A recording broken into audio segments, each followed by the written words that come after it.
ठंड की वो रात। दिसंबर का महीना था, नया साल आने वाला था।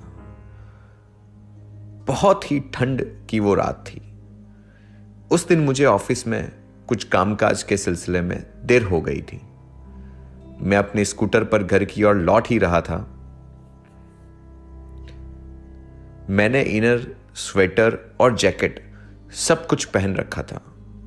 मुंह पर हेलमेट और मफलर, फिर भी ठंड के मारे कांप रहा था। मैं धीरे धीरे स्कूटर चलाकर अपने घर तक पहुंचा। मेरी पूरी गली सुनसान थी। जैसे ही स्कूटर खड़ा किया तो मेरे कानों में खांसने की आवाज पड़ी। आवाज कहां से आ रही है जानने के लिए देखा तो सामने की रोड लाइट के नीचे एक लड़का खांस रहा था।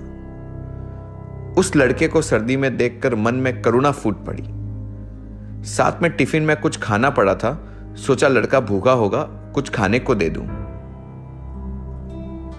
हालचाल जानने के लिए मैं उसके पास पहुंचा। देखा तो वो लड़का एक फटा पुराना साल ओढ़े था। खांसी से उसका बुरा हाल था। पूछा, कुछ खाने को चाहिए बेटा? बेटा, इस सर्दी में खुले में क्या कर रहे हो? कहां के हो? लड़का बोला, नहीं साहब, खाना खा लिया है। पास ही गांव का हूँ, यहाँ चाय की दुकान पर काम करता हूँ। रोज शाम को घर चला जाता हूँ बस पकड़कर, पर आज बस छूट गई। अब आज की रात यूं ही बितानी पड़ेगी। वह लड़का सर्दी से ठिठुर रहा था। मैंने सर्दी में उसकी और अपनी तुलना की कि मैंने कितने ब्रांडेड स्वेटर, इनर, जैकेट पहने हैं, फिर भी कांप रहा हूं। इस बेचारे का क्या हाल होगा जिसके पास सर्दी से बचने के लिए एक सॉल है, वो भी फटी पुरानी। मुझसे देखा नहीं गया। मैंने सोचा सर्दी में यूं बाहर रहा तो मर जाएगा बेचारा। घर जाता हूं, श्रीमती जी से बात कर अंदर ले लेता हूं। बाहर बरामदे में सुला देंगे, बिस्तर दे देंगे सर्दी से बचने के लिए। बेचारे को बहुत खांसी है। वो कफ सिरप पड़ी है, यूं ही पड़ी पड़ी एक्सपायर हो जाएगी। दे दूंगा इसे, खांसी से राहत मिलेगी।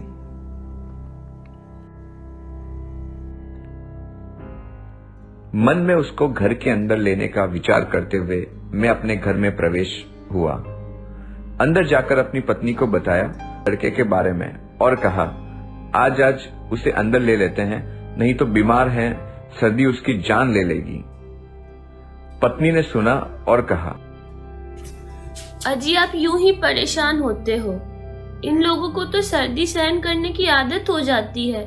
इनकी बॉडी की एंटीबायोटिक हमसे बहुत ज्यादा मजबूत होती है। उसे कुछ फर्क नहीं पड़ेगा। तुम यूं ही चिंता करते हो। इस दुनिया में कई लोग हैं जो यूं ही सर्दी में खुले में रहते हैं। और दूसरी बात, पता नहीं कौन है, अनजान है, चोर निकला तो? पता है ना, सर्दी में चोरी की वारदातें बहुत बढ़ जाती हैं। ये भलाई बहुत महंगी पड़ेगी हमको। वो रात निकाल लेगा जैसे तैसे। तुम्हें टेंशन लेने की जरूरत नहीं है। और रही बात खांसी की दवाई की, तो वो मैं देने को मना नहीं कर रही हूँ। अब देर हो गई है बहुत, तुम सुबह दे देना। एक रात सर्दी में रहेगा तो मर थोड़ी ना जाएगा। मैं अपने बिस्तर पर सोने के लिए चला गया। जैसे ही सोने के लिए रजाई अपने ऊपर डाली तो मेरे मन में उस लड़के का ख्याल आता रहा। सोचता रहा कि अपने घर में कितने फालतू कपड़े, कितनी कंबल और रजाई पड़ी हैं जो 20-25 लोगों के लिए भी कम न पड़े। ऐसे ही बक्से में पड़ी हैं, सड़ रही हैं, और हम उस गरीब को एक चादर भी नहीं देना गवारा समझते। यही सोचते सोचते आंखें लग गई। अगले दिन सुबह एम्बुलेंस की सायरन ने नींद तोड़ दी। उठकर बालकनी में आया तो देखा सड़क के दूसरे तरफ सब वाहन खड़ी थी। कुछ लोग उस लड़के की बॉडी को वाहन में डाल रहे थे।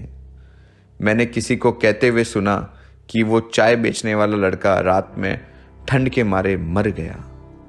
ये दृश्य देखकर मेरी आंखें छलक गई। मैं यही सोच रहा था कि काश कल रात में उसको अपने घर में ले लेता तो आज वो जिंदा होता।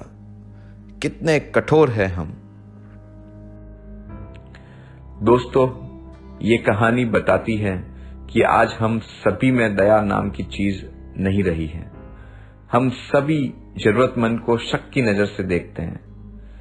इस बार की ठंड भी बहुत से गरीब लोगों की जान लेगी, उन्हें बीमार करेगी।